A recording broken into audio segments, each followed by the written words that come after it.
కర్మ ఎవ్వరిని విడిచిపెట్టదండోయ్. ఒకవేళ భగవంతుడైనా కాస్త ఎక్స్క్యూజ్ చేస్తాడు, కొంచెం కన్సెషన్ ఇస్తాడు, కొంచెం ఎగ్జంప్షన్ ఇస్తాడు.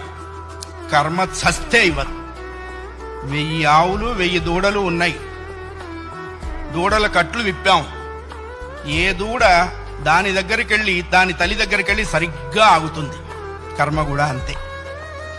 అవశ్యం అనుభోక్తవ్యం కృతం కర్మ శుభాశుభం. వండిన అన్నం తినలేకపోవచ్చు, చేసుకున్న కర్మని అనుభవించక తీరదు. చాలా మంది కొన్ని అనవసర మాటలు మాట్లాడుతుంటారు. బ్రతకదలుచుకోలేదు, చచ్చిపోదాం అనుకుంటున్నా.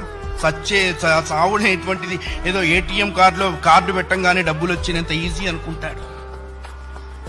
నువ్వు అనుకోంగానే చచ్చిపోతే నువ్వు చేసిన కర్మ అంతా ఎవడు అనుభవిస్తాడు?